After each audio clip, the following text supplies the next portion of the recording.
Frabato, le magicien, par France Bardon, chapitre 8.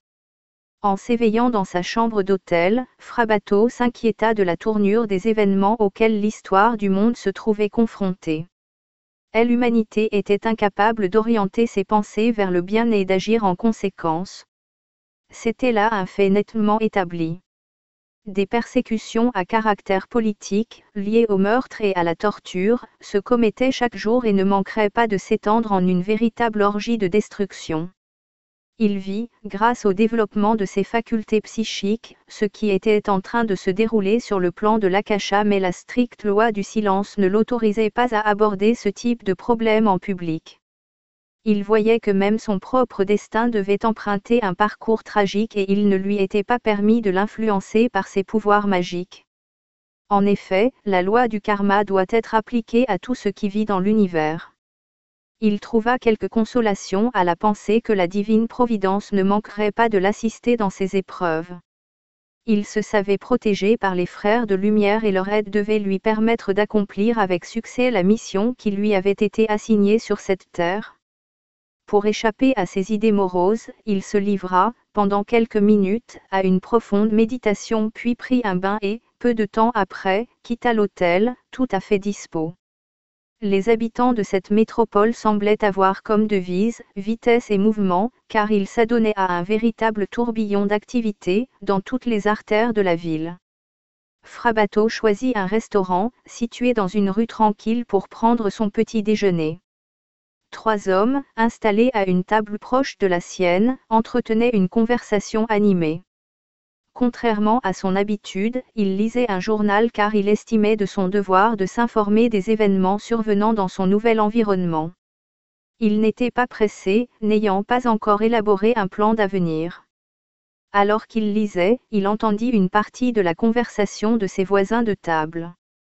L'un d'eux, en effet, donnait son opinion d'une voix forte et enthousiaste. Soudain, l'intérêt du magicien s'éveilla car il réalisa que ce discours portait sur la métaphysique et l'occultisme. Il regardait à présent discrètement les 3 hommes, sans user de son don de clairvoyance, et supposa que l'un d'eux était un scientifique alors que les 2 autres, des hommes d'affaires. Après avoir écouté quelque temps cette discussion, il ne put s'empêcher de sourire car de nombreuses idées, fausses ou confuses, étaient émises. Incidemment, l'un des hommes regarda Frabato et remarqua son sourire indulgent. Pendant un certain moment, il ne sut quoi penser, se trouvant devant 2 hypothèses, ou bien cet homme, assis à la table voisine souriait parce qu'il en savait plus qu'eux-mêmes sur ce sujet ou bien il estimait que tout ceci ne relevait pas de l'imagination la plus pure et la plus débridée. Il opta finalement pour la première hypothèse mais quoi qu'il en fût, la physionomie de Frabato ne révélait rien à cet égard. Le magicien ressemblait, en effet, à un homme quelconque, un homme que l'on pouvait rencontrer partout dans la rue. Lorsque la conversation des 3 amis s'interrompit un moment, celui qui avait auparavant dévisagé Frabato, murmura quelques mots à l'oreille d'un de ses compagnons. Ce dernier se tourna alors vers le magicien et fit un signe d'acquiescement. Le premier se leva donc et s'avança vers la table de Frabato. « Excusez-moi de vous déranger, monsieur, il semblerait que vous soyez expert en matière d'occultisme. Puis-je vous inviter à vous joindre à notre conversation ? Je me présente, K, fabricant d'appareils d'optique. » Frabato, très amical, accepta cette invitation avec reconnaissance. Après s'être présenté, il prit place aux côtés des 3 hommes. K présenta ses amis, Monsieur P, directeur de banque et le professeur O, docteur en chimie. Le professeur ne put maîtriser sa curiosité. Monsieur Frabato, n'êtes-vous pas ce clairvoyant et cet occultiste dont de nombreux journaux ont parlé, il y a quelque temps? Si tel est bien le cas, je dois considérer comme une chance extraordinaire de vous rencontrer ici. Le magicien comprit alors qu'il ne pourrait demeurer incognito dans cette ville, aussi, acquissa-t-il en disant, « Oui, je suis bien l'homme dont les journaux ont parlé. Vous avez l'occasion de me rencontrer ici car, à dire vrai, je me trouve dans cette ville sans l'avoir voulu. De toute façon, je n'ai pas l'intention de me moquer de vous mais certaines de vos opinions métaphysiques ne sont pas justes du tout. Bien entendu, les trois hommes voulurent savoir pourquoi Frabato était arrivé ici. Celui-ci leur raconta alors toute son histoire. Très touchés, ils promirent de lui venir en aide si nécessaire et chacun l'invita chez soi. Comme il n'avait aucun projet, il accepta de passer une nuit chez chacun. L'un des trois pensait organiser une petite fête devant réunir de nouveaux amis. Frabato accepta de s'y rendre également et vit là un signe du destin. En fait, il trouverait plus tard tant d'aide de la part de ce cercle de connaissances qu'il parviendrait à surmonter les difficultés qui jalonnaient actuellement sa vie. Puis, l'un des trois lui posa de nombreuses questions sur les phénomènes occultes, questions auxquelles Frabato tenta de répondre aussi clairement que possible. Cependant, le magicien insista sur le fait qu'une connaissance plus approfondie en ce domaine ne pouvait être révélée qu'à ceux qui avaient décidé de pratiquer cette science. Tous admirent alors très vite qu'il avait, en la matière, une certaine ignorance. Après 2 heures de discussion, ils abordèrent le problème de la fatalité. Le professeur fit connaître son opinion, selon lui la prédestination n'existait pas et chaque homme était l'artisan de son propre sort. Bien que le professeur étayât sa thèse de puissants arguments, Frabato ne put s'empêcher de rire. Professeur, dit-il, celui qui est autorisé à modeler sa propre destinée doit avoir, au préalable, parcouru un long chemin sur la voie de la spiritualité et avoir conquis une certaine maturité dans son épanouissement spirituel. Il doit avoir atteint un équilibre mental, psychique et physique réel s'il souhaite prendre entre ses mains les rênes de son destin. Si vous estimez posséder cette maturité et que vous pouvez donc vous-même déterminer votre sort, je vous ferai une petite démonstration qui vous prouvera l'impact de la fatalité sur l'homme. Un silence se fit. Les trois hommes dévisagèrent Frabato comme envoûtés. On pouvait croire, à la façon dont se comportait le professeur, que celui-ci était très troublé. Il avait effet, toujours dirigé ce petit groupe et se voyait maintenant un peu humilié. Le magicien fut conscient de cet état d'âme et s'adressa à lui avec bonté. Je ne peux nier que vous possédez d'immenses connaissances théoriques. Vous avez beaucoup lu, même certains ouvrages étrangers. Vous disposez d'une bibliothèque importante et vous avez, de plus, publié des articles sur la métaphysique dans certaines revues étrangères, ces articles vous ont apporté la notoriété. Cependant, en ce qui concerne l'occultisme, un énorme fossé existe entre la pure connaissance théorique et la pratique. Le professeur, stupéfait de ce que Frabato savait de sa propre vie, demanda avec curiosité, « Monsieur Frabato, si ce que vous dites est vrai, je serai très heureux de vous voir fournir la preuve de l'influence de la fatalité sur l'homme. » Absorbé dans ses pensées, le magicien regarda au loin. Ses yeux, perdus dans l'infini, étaient d'une fixité particulière. Manifestement, sa conscience ne s'intéressait pas, à ce moment précis, à son environnement. Cet état ne dura que quelques minutes puis il battit des cils comme s'il venait de se Frabato n'aura pas raison, se disait-il, je lui prouverai que je suis maître de mon destin. Je ferai tout pour ne pas quitter ma maison cette nuit. Il décida donc de passer toute la nuit au lit, quoi qu'il pût arriver. Quelle satisfaction que de démontrer au magicien que celui-ci s'était trompé. L'estime qu'il nourrissait envers sa propre personne s'en trouverait grandie et de plus, il serait à même de vérifier l'exactitude et l'incontestabilité de ses opinions philosophiques. À un regard à sa montre, il vit qu'il était 3 heures de l'après-midi et comprit pourquoi son estomac criait en famine. Il n'avait pas encore déjeuné. Après avoir avalé quelque chose, il voulut se concentrer sur la rédaction d'un article qu'il devait adresser à une revue étrangère. Cependant, il en fut incapable. Les propos du magicien s'insinuaient en lui tel un reptile et lui firent craindre que cet homme pût finalement avoir raison. Il était déjà 17 heures et ses pensées étaient toujours imprégnées des paroles de Frabato. Afin de mettre fin à cette torture mentale, il se mit au lit en prenant la décision de ne pas se lever avant le lendemain matin mais son agitation intérieure l'empêcha de s'endormir. Il se tournait et retournait nerveusement dans ses draps lorsqu'un domestique frappa à la porte et lui annonça que certains artistes, très célèbres, étaient venus lui rendre visite et qu'il attendait dans l'entrée. Le professeur G. comptait de nombreux amis dans le monde du spectacle car, en plus de ses activités universitaires, il était critique théâtral. Ses visiteurs semblaient avoir déjà bu quelques verres avant de venir, ils étaient, en effet, quelque peu éméchés. Quand le domestique revint leur dire que le professeur ne se sentait pas bien et qu'il était déjà au lit, il ne put les empêcher d'envahir la chambre à coucher. « Que se passe-t-il, mon vieux, pour que vous soyez couché à cette heure ? Vous n'êtes pas malade mais devez seulement vous changer les idées. » s'exclama l'un des visiteurs, bien connu pour son sens de l'humour et sa faculté de trouver toujours des solutions. Les artistes insistèrent pour que le professeur quittât son lit. Celui-ci, ne pouvant se déclarer réellement malade, se sentit en position de faiblesse. Pendant qu'il s'habillait, les visiteurs s'installèrent confortablement dans le salon. Il ne pouvait ne pas sacrifier quelques bouteilles de vin car, les connaissant depuis de nombreuses années, il se devait de leur offrir l'hospitalité. L'humoriste du groupe, un très grand acteur par ailleurs, donnait un compte-rendu très vivant des dernières nouvelles et bientôt le professeur oublia la prédiction de Frabato. L'acteur termina son petit numéro et, se penchant vers le professeur, il lui dit « Cher ami, vous devez nous accompagner ce soir au théâtre. On donne la générale d'une pièce et j'y ai le premier rôle.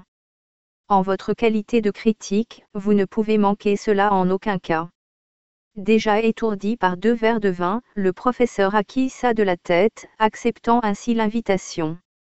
Il fit préparer un dîner léger, au grand plaisir de cette joyeuse compagnie. Puis vint le moment de partir.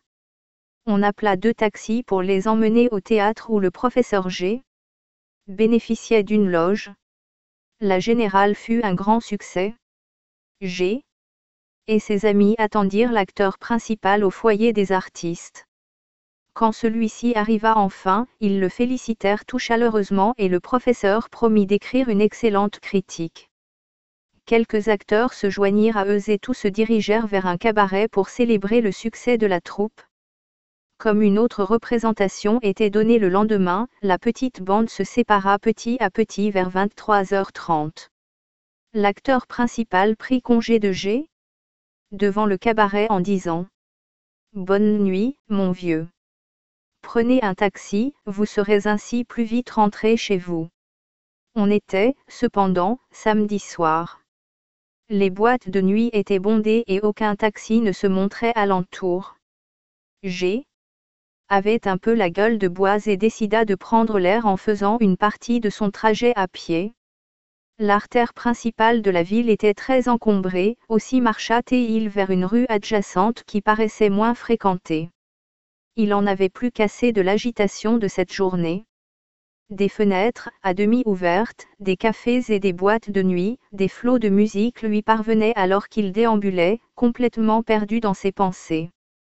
Soudain, un vacarme se fit entendre à proximité d'un cabaret. Tout un groupe d'hommes et de femmes se tenait là. Piqué par la curiosité, le professeur s'approcha d'eux et réalisa que 2 jeunes gens, manifestement sous l'emprise de l'alcool, s'insultaient et commençaient à se battre. Sans prendre garde, G. réagit en conseillant aux 2 hommes de repartir chez eux plutôt que de continuer à se bagarrer dans la rue. La situation changea alors brutalement. Les 2 ivrognes cessèrent de se battre et l'un d'eux se mit à injurier le professeur, qui, en retour, leur adressa des grossièretés. Les 2 fêtards avancèrent alors vers lui, très menaçants. G. frappa l'un d'eux alors que ce dernier allait se saisir de lui. Cela mit le feu aux poudres. Les badauds l'insultèrent et le second des voyous se retourna contre lui. Le professeur Sec rendit compte qu'il n'avait aucune chance de s'en sortir. Il se faufila rapidement à travers la foule puis s'enfuit à toutes jambes. Celui qui l'avait frappé souhaitait, bien sûr, se venger. Il sortit un couteau de sa poche et courut après G. Le souffle coupé, le professeur s'engagea dans une rue plus animée, souhaitant y rencontrer un policier mais, malheureusement pour lui, aucun n'était en vue. Bien qu'il courût vite pour sauver sa vie, le voyou se rapprochait de plus en plus et lui, littéralement à bout de force, était sur le point de tourner dans la rue de la Tour de la Poudre à Canon, quand soudain Frabato lui coupa la route. Aidez-moi, cria le professeur, haletant et terrorisé, ils veulent m'assassiner. Frabato poussa le professeur de côté et lui dit calmement, arrêtez de courir et n'ayez aucune crainte. Puis, il se dirigea lentement vers le voyou qui déboulait. Le couteau à la main, ce dernier parut tout d'un coup paralysé. Il fit demi-tour et disparut au coin de la rue en proférant des injures. Frabato avait retourné la situation en faveur de son ami en utilisant une formule cabalistique. Le magicien se retourna alors vers O, qui, pendant ce court laps de temps, avait retrouvé ses esprits. Toutefois, ses membres restaient pétrifiés de peur. Il s'adressa à Frabato en bégayant d'une petite voix, « Si vous n'étiez pas intervenu, je serais maintenant un homme mort. » Le magicien haussa les épaules et, regardant sa montre, déclara, « Cher professeur, vous ne semblez pas être tout à fait maître de votre destin, sans cela, vous ne vous trouveriez pas ici à cette heure de la nuit.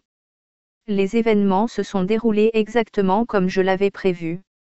J'espère que vous êtes maintenant entièrement convaincu de ce que personne ne peut être maître de sa destinée s'il n'est pas en mesure de contrôler chaque événement de sa vie et de diriger celle-ci comme bon lui semble.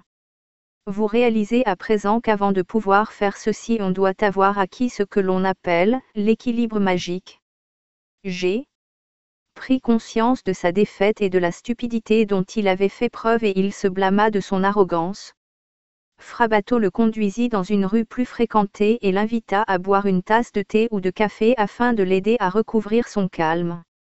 Ils entrèrent dans un restaurant où un orchestre tzigane distrayait les clients et le magicien guida le professeur vers une table dans un coin tranquille. L'assurance de Frabato apaisa G, qui bientôt retrouva confiance en lui-même. Il voulait à présent connaître tous les détails de l'affaire et, pendant qu'ils prenaient leur café, le magicien lui raconta qu'il avait vu, et donc su à l'avance, cet événement dans l'Akasha. Il lui aurait été possible d'intervenir dès le début de la bagarre mais ceci se serait révélé moins convaincant. « Combien de temps avez-vous attendu à la tour de la poudre à canon » lui demanda G. « Seulement 5 minutes environ car je vous suivais par ma vue psychique et je savais donc à quel moment précis vous y arriveriez » répondit Frabato. Le professeur, empli d'admiration pour ces incontestables coïncidences des faits, posa, cette nuit-là, de très nombreuses questions au magicien. Celui-ci lui fit des réponses très détaillées. Les deux noctambules se séparèrent enfin, en promettant de se revoir chez K. Le soir suivant puis chacun prit un taxi pour rentrer chez soi.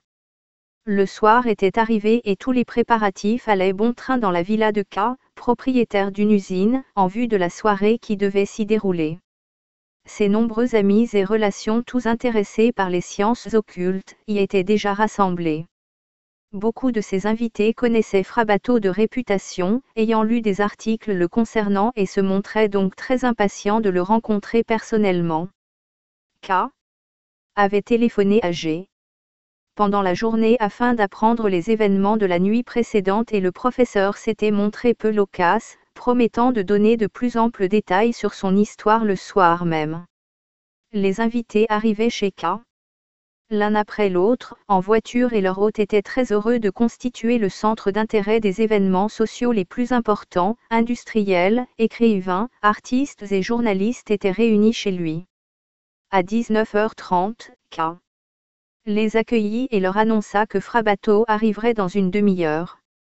Il demanda à son ami G. de faire part à tous de son expérience nocturne. Le professeur en fit un écrit complet qui les impressionna car les faits recoupaient très exactement la prédiction du magicien. Ce compte-rendu accrut considérablement la fièvre de l'assistance avant l'arrivée de Frabato. En effet, plusieurs d'entre les invités pensaient demander à ce dernier son avis sur des problèmes personnels. Quand le magicien fut enfin annoncé au maître de maison, un silence d'attente se fit immédiatement. K. l'introduisit et le présenta en quelques mots. Le dîner fut tout de suite servi afin de détendre l'atmosphère. Leur hôte n'avait lésiné sur rien, un grand choix de mets délicieux et de boissons exquises était offert. Frabato occupait la place d'honneur, en bout de table, et profitait de sa position pour scruter discrètement chaque personne. lorsque la table fut débarrassée, il avait déjà une idée des pensées les plus secrètes de chacun d'eux. Toutefois, il donnait l'impression de ne leur porter aucun intérêt particulier. À présent, le moment le plus attendu de la soirée était là. K. n'osait plus parler. Frabato vint à son aide, se leva et le remercia pour cette invitation et cet excellent accueil.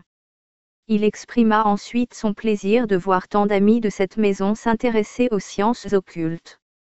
K, en entendant ces mots, se sentit pleinement heureux et eut enfin le courage de raconter comment il avait fait la connaissance du magicien.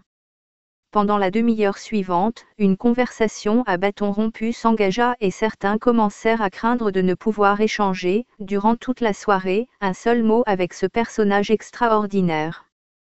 Par ailleurs, plusieurs attendaient que se produisît un phénomène occulte.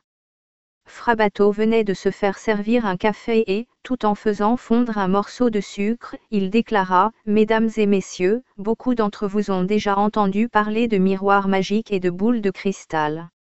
Ces objets mis à part, un initié est capable d'utiliser n'importe quel liquide et même du café noir comme instrument magique. » Une actrice allait poser une question quand Frabato lui fit comprendre d'un signe de la main de rester tranquille encore un moment et il lui dit « Je sais que vous allez me demander si votre représentation de demain sera un succès.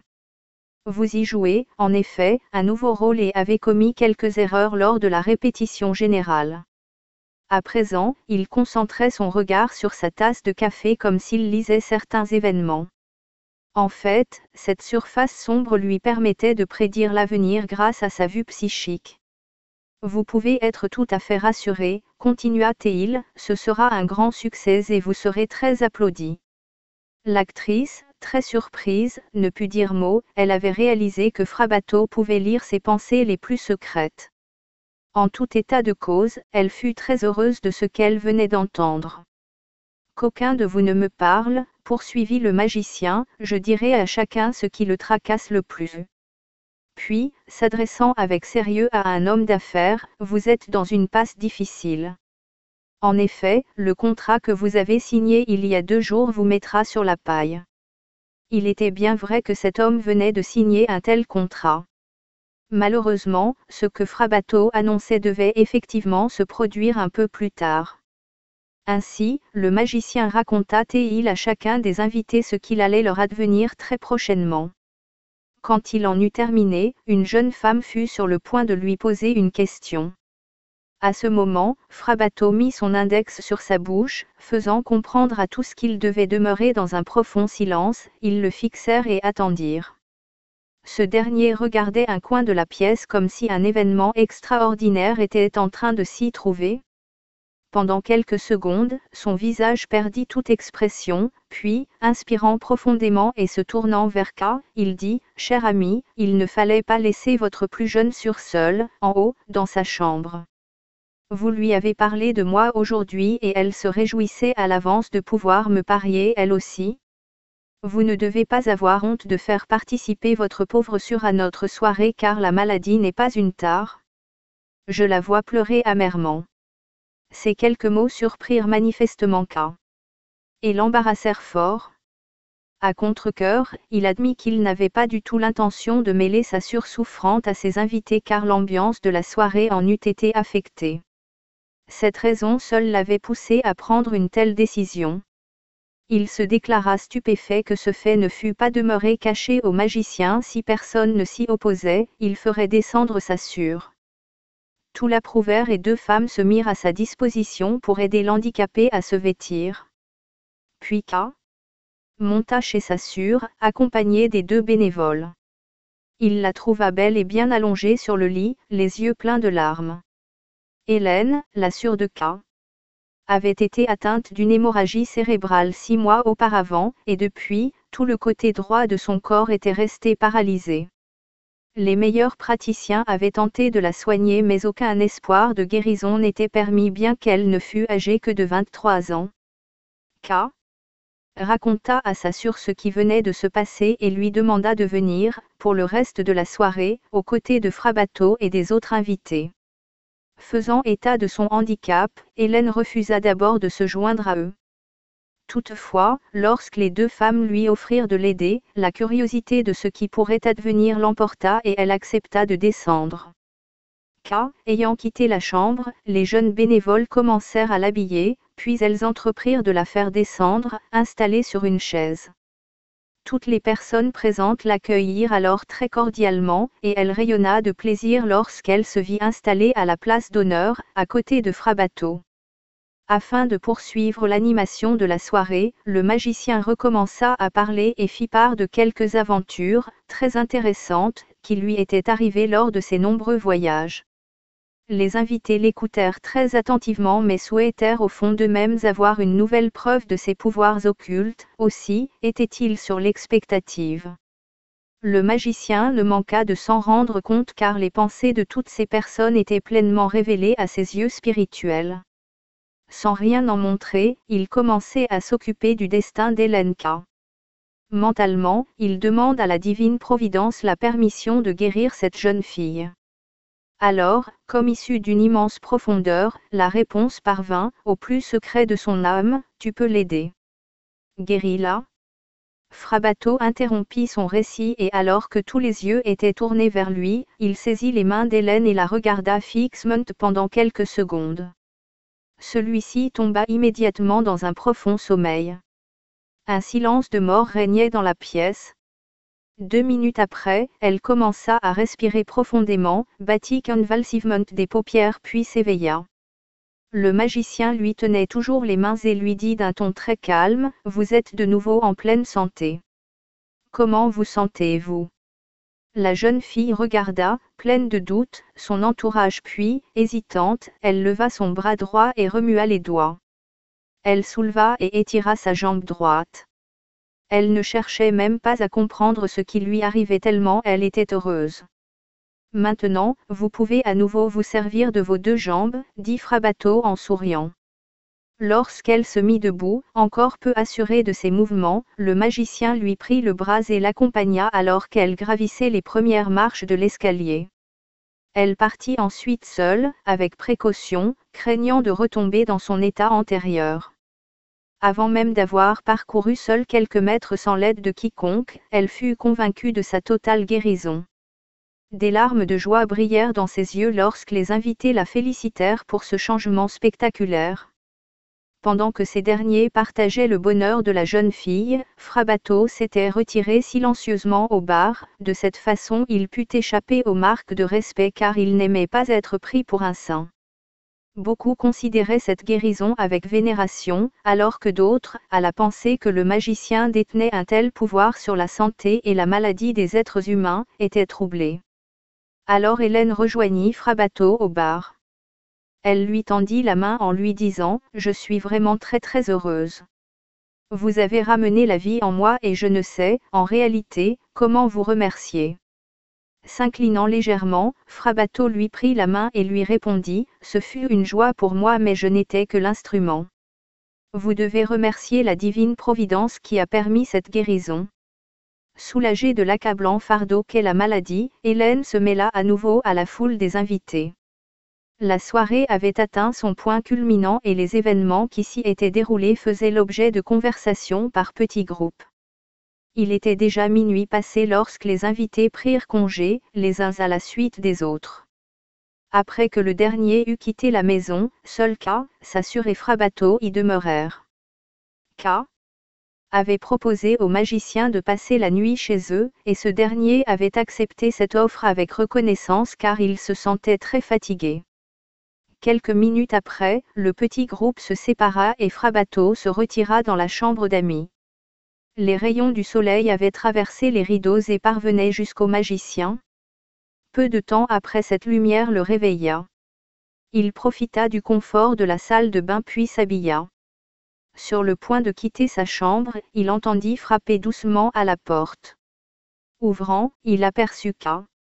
et sa sœur, rayonnant de joie. Ils lui souhaitèrent un « bonjour » et l'invitèrent à prendre le petit déjeuner. Ils n'avaient tous deux que très peu dormi cette nuit car tout ce qui s'était passé pendant la soirée les avait intérieurement marqués. De plus, la présence de Frabato sous leur toit les avait poussés à se lever plus tôt ce matin. Ils s'installèrent et prirent un bon petit déjeuner qu'Hélène leur avait préparé elle-même. Soudain K. s'adressa au magicien, « Maître, nous voudrions vous faire une proposition. Nous possédons une maison de campagne en banlieue qui est libre en ce moment. Vous pouvez y vivre aussi longtemps que vous le voulez. Nous serions également heureux de pouvoir bénéficier de vos conseils amicaux à l'avenir. » Après un temps de réflexion, Frabato répondit, « Je vous remercie et j'accepte votre proposition avec joie car les chambres d'hôtel ne sont pas des plus confortables. Désormais, vous pourrez toujours compter sur mes conseils et mon aide. » Après le petit déjeuner, ils se rendirent ensemble à l'hôtel pour y prendre les bagages de Frabato, puis, en taxi, ils allèrent à la maison de campagne. Celle-ci, entièrement meublée, se trouvait dans un charmant coin de verdure. K.